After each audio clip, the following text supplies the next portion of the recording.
Vamos dar continuidade à nossa série sobre o dízimo. Se você não viu o vídeo anterior, que foi o nosso primeiro vídeo sobre a nossa série sobre o dízimo, eu falei trouxe uma definição, uma introdução, basicamente foi uma introdução sobre o dízimo, e hoje nós vamos falar o propósito do dízimo no Antigo Testamento. No vídeo seguinte eu falo sobre o propósito do dízimo no Novo Testamento, e aí a gente vai dando sequência e encaixando as temáticas ali, dividindo os vídeos para não ficarem muito longos, né?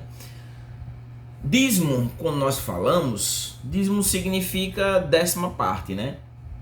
Esse conceito é a ideia de dar uma contribuição financeira ou mesmo material e destinado à obra de Deus, né? Mas aí a pergunta é: qual é o propósito do dízimo no Antigo Testamento? Qual que era esse propósito? Para quê, né? Era o dízimo no Antigo Testamento.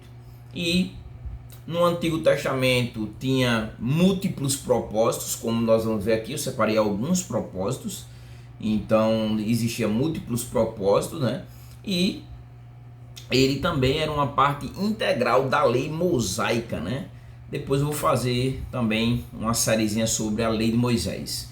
No entanto, como nós vamos ver, vai ser o final do vídeo aqui, o dízimo ele já fazia parte antes da lei. Já existia o dízimo antes da lei, de acordo com nós vamos ver dois exemplos aqui. No finalzinho do vídeo a gente vai falar sobre esses dois exemplos. Então, o dízimo ele fazia parte do povo de Israel, o povo de Deus, o povo escolhido por Deus para levar o seu nome, né? Para tornar Deus conhecido, para que outras nações chegassem até ele, né? E qual seria então esses propósitos, né?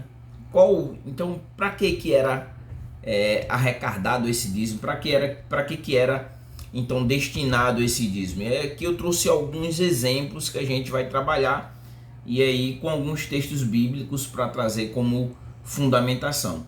O primeiro propósito era o sustento dos levitas e dos sacerdotes. A tribo de Levi, né? Nós temos as tribos de Israel, e essa tribo em específico, a tribo de Levi, ela foi uma tribo que foi separada para servir, né, tanto no tabernáculo como posteriormente para servir no templo, né, o templo de Salomão, né. E nesse caso aí, eles, diferente das outras tribos, eles não receberam herança de terra. As outras tribos receberam, eles não, né? Como as outras tribos, eles tinham uma diferenciação, porque eles tinham sido separados para esse serviço no tabernáculo e no templo. Então, a principal fonte de renda que eles tinham era exatamente o dízimo da produção da terra, ou mesmo o dízimo dos rebanhos, era destinado para eles, porque eles não tinham terra e nem trabalhavam, como nesse caso aqui as outras tribos. E a base bíblica, Números, por exemplo, 18, 21, versículo 21, só e o versículo 24. Aos filhos de Levi dei todos os dízimos em Israel por herança, né? Então era a herança deles, pelo serviço que prestam. Tá aqui, porque eles serviam, né? E aí diz aqui, traz a descrição: serviço da tenda da congregação, porque os dízimos, versículo 24, dos filhos de Israel, que apresentam ao Senhor em oferta, dei-os por herança aos levitas, porquanto eu disse: no meio dos filhos de Israel nenhuma herança tereis. Então, o primeiro propósito aqui era essa destinação ao sustento dos levitas e também dos sacerdotes. Também temos o texto de Deuteronômio 14, 27 ao 29. Porém não desampararás o levita que está dentro da tua cidade, pois não tem parte nem herança contigo. Ao fim de cada 3 anos tirarás todos os dízimos dos frutos do terceiro ano e recolherás da tua cidade. Então virão o levita, pois não tem parte nem herança contigo, o estrangeiro, o órfão, a viúva, que estão dentro da tua cidade, e comerão e se fartarão, para que o Senhor teu Deus te abençoe em todas as obras que as tuas mãos fizeram. Aqui nós temos uma abrangência, a gente já explora essa parte, mas nós temos uma abrangência também, né? Que ele também abençoaria estrangeiros, órfãos e viúvas. No Novo Testamento nós vamos ver a contribuição também com foco nesses personagens mais desfavorecidos da sociedade. Um segundo ponto, um segundo propósito para o dízimo no Antigo Testamento era a manutenção, né, do culto e do templo, né? Então, os dízimos eles eram usados ali para cobrir as despesas relacionadas no primeiro momento ao tabernáculo e no segundo momento ao templo, né? E nesse caso aí, de forma logística, as atividades do culto ali, né? A base bíblica é Malaquias 3:10, trazei todos os dízimos à casa do tesouro para que haja mantimento na minha casa, né? Então, essa manutenção. Mas não só isso, nós temos também um terceiro propósito, né? Que seria o auxílio também. O outro propósito do dízimo no Antigo Testamento seria o auxílio aos necessitados, né? E nesse caso aqui eu trouxe até um texto que havia um dízimo específico, né? Que era a cada 3 anos e que era destinado aos levitas, aos estrangeiros, né? Aos órfãos e às viúvas, né? E nesse caso aí que garantia os mais vulneráveis ali, né? Garantia que esses mais vulneráveis que fazia parte da sociedade israelita tivesse o que comer, né? Então, aqui um propósito social, poderíamos dizer assim. E aí o texto é exatamente Deuteronômio capítulo 26, versículo 12. Quando acabares de separar todos os dízimos da tua messé no ano terceiro, que é o dos dízimos, então os darás aos levitas, aos estrangeiros, aos órfãos e à viúva, para que comam dentro das tuas cidades e se fartem, né? Então, um propósito mais com essa consciência social, né? Esse cuidado com os mais necessitados ou desprovidos, né? Mas também um outro propósito no Antigo Testamento é o reconhecimento da soberania de Deus sobre a vida da sociedade ali, do povo de Deus de forma em geral, né? Então, no caso aqui, o dízimo também ele era uma forma do povo de Israel reconhecer que toda a sua prosperidade, tudo que eles tinham, tudo que eles alcançaram ali, vinha diretamente de Deus, né? Não era algo somente pelos seus próprios esforços, pelo ali meritocrático, mas essas bênçãos eram advindas do próprio Deus para a vida do povo, né? Nesse caso aí, Deus, olhando para Deus, que Deus era o verdadeiro provedor, como também, né? Deus também era o dono de tudo, né? Logo, assim, na consciência do povo, na compreensão do povo, e o fato deles darem um dízimo era um ato ali de gratidão a Deus, né? Por ele cuidar do povo, por ele prover para o povo, e também um ato de fé ali, né? Então Levítico 27:30 diz: também todas as dízimas da terra, tanto dos cereais do campo como dos frutos das árvores, são do Senhor, santas são ao Senhor.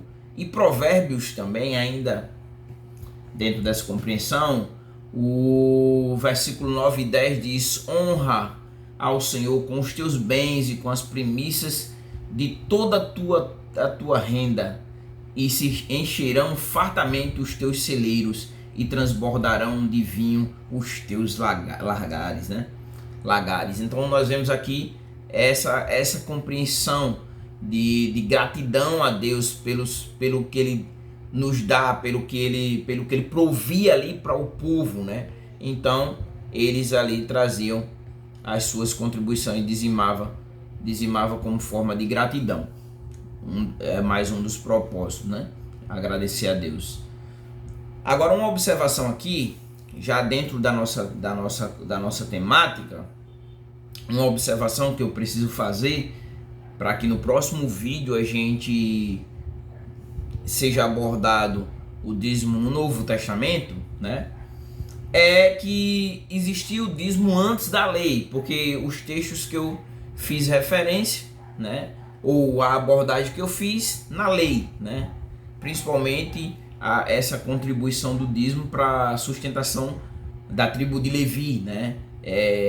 Então, mas antes da lei já existia essa compreensão do dízimo, né? Então o dízimo não era só, não fazia parte, o dízimo era uma compreensão da lei, foi a partir da lei de Moisés. Então, como Jesus cumpriu a lei, não se precisa dar mais o dízimo, né? É um argumento utilizado. Nós vamos progredir ainda.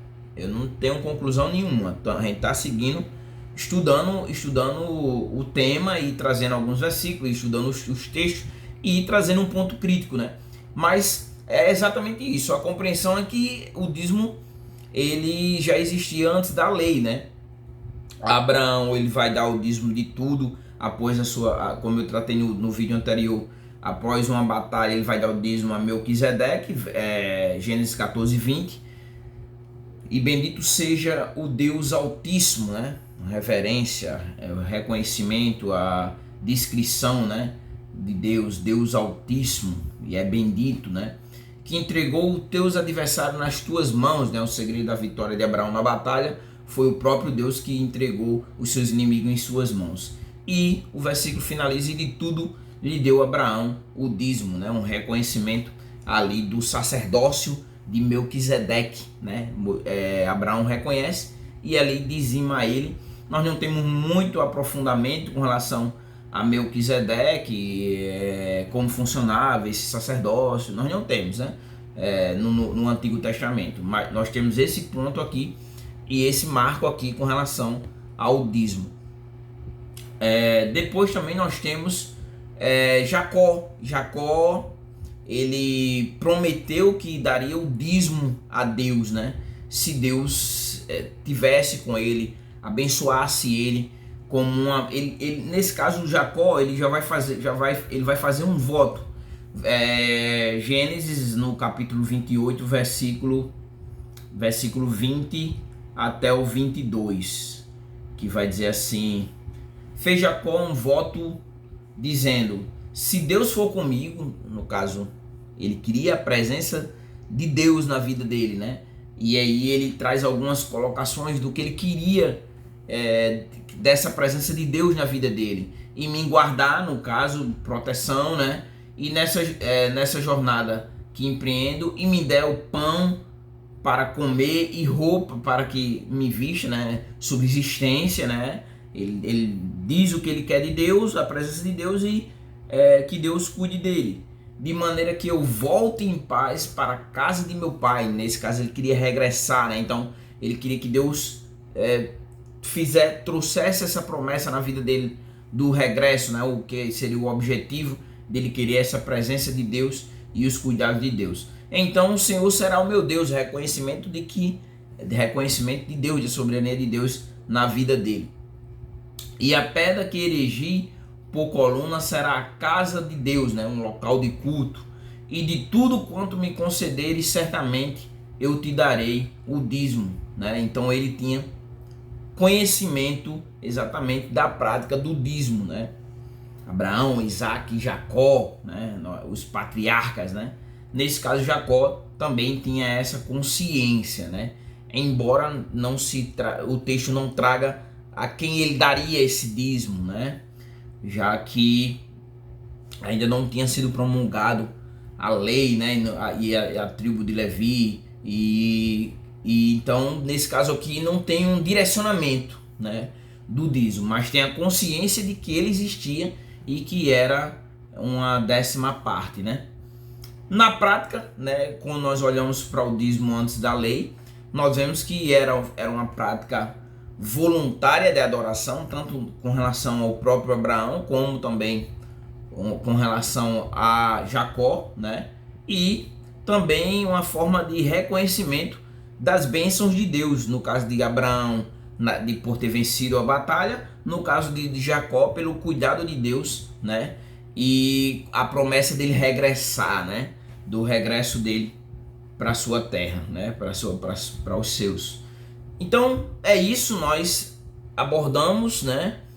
Um segundo ponto. Eu espero que esses pontos que vão sendo abordados aqui, ponto por ponto, venha trazendo esclarecimento para a vida de vocês, que vocês busquem aprofundar mais, entendam realmente o que é o dízimo, sem essa ideia do que se coloca como dízimo com segundas intenções. Mas até aqui nós vimos que o dízimo, antes da lei, tinha essa prática voluntária da adoração e de reconhecimento pelas bênçãos de Deus. Também nós vimos na lei alguns objetivos do dízimo, né? alguns propósitos que o dízimo tinha. Nós vimos esses pontos, né? Que são importantes que a gente traga esses pontos para que vocês vão entendendo, né? 4 pontos que eu trouxe, 4 pontos do propósito do dízimo no Antigo Testamento e o dízimo antes da lei, né? Em Abraão e Jacó. No próximo vídeo a gente vai abordar o dízimo no Novo Testamento, o propósito do dízimo no Novo Testamento, e aí a gente vai trabalhando essas temáticas, e quando for aparecendo algum subtítulo dentro de cada estudo, eu vou abrir um espaço e para mais um vídeo. Eu espero que vocês tenham um conhecimento básico. A minha ideia é que vocês reflitam por si próprios, sem influência congregacional, né? Não trazendo aqui para vocês que vocês devem excluir o que a igreja de vocês ensina, não, mas trazendo os pontos como são, né? E aí que você faça sua reflexão aí e analise o texto de forma crítica e a temática de forma crítica. Pontos importantes aqui com relação ao canal: se inscreva no canal, né? Marque o sininho, é importante que você marque o sininho. Deixe o teu like para que o vídeo se torne relevante para o YouTube e compartilhe esse vídeo para que ele tenha um alcance maior com outras pessoas que queiram aprender um pouquinho sobre a cultura religiosa. É isso, e até o próximo vídeo.